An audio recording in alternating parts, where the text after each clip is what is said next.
Now, it's estimated that some 3 million children in the UK have parents with alcohol problems, and perhaps it's hardly surprising that the impact on the children can be severe. They witness domestic violence and are more likely to develop addiction problems or eating disorders themselves. 36,000 children a year ring a helpline provided by the charity NACOA, which supports people affected by a parent's drinking. The charity's patron, the former England and Arsenal footballer Tony Adams, told a packed event in Westminster he wished help like that had been available when he was a kid. No one to talk to, no one at all, no phone line to call, nothing. It all went inside. I suppressed for years, and then exploded. Also appearing was 13-year-old Amelie. She's written twice now to Keir Starmer, highlighting the needs of children affected by a parent's alcohol abuse.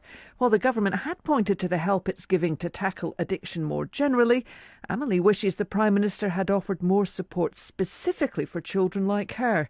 She read me some of her most recent letter. My dad died from alcoholism. It was horrible. Schools, doctors, no one helped us.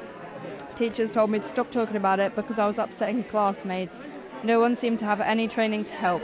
Several parliamentarians have spoken about their own experience of growing up in a family with alcohol abuse. Hosting the event for the charity NACOA was the Conservative former Minister, George Freeman.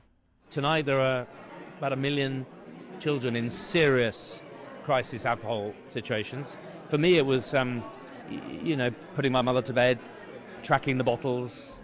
We had 2 house fires. One of them I had to show the fire brigade where she was. She used to drive, I'd steer the car. So, children of alcohol, they're very loyal to the parent they love and they want to care. And I think the thing that becomes the habit is taking much more responsibility than they really should. Now that can be a virtue, but it can also be a crushing burden. Because you've got some very successful people here, but it doesn't work out like that for everyone, I suspect. No, and there's success and success, right? My wife said to me the other day, after a ministerial triumph, she said, I've just realised you think you're a failure, don't you? And I said, yes. And she said, that's extraordinary. Anyone looking in would, from a career point of view, say the opposite. But the only thing I really wanted was to have a secure family and not have divorce and not have trauma. And I realised that my workaholism and what I now come to see as a series of adaptive behaviours to the PTSD of child trauma did not prepare me well for being a father of 2 children whilst also trying to have a career. It made me, I think, quite difficult as a husband. So it can be good for the resilience that children learn, can be a huge strength, but also a real weakness. NACOA did seem disappointed that they hadn't had a more positive, more concrete answer from the Prime Minister. There are a lot of people asking for help. I'm sure it's not because the Prime Minister doesn't care. I mean, yeah, there's a lot of political pressure at the moment, but I think it's more that successive governments, are struggling with a really deep structural crisis in delivery of public services. The costs of an ageing society, the costs of health are going up the whole time.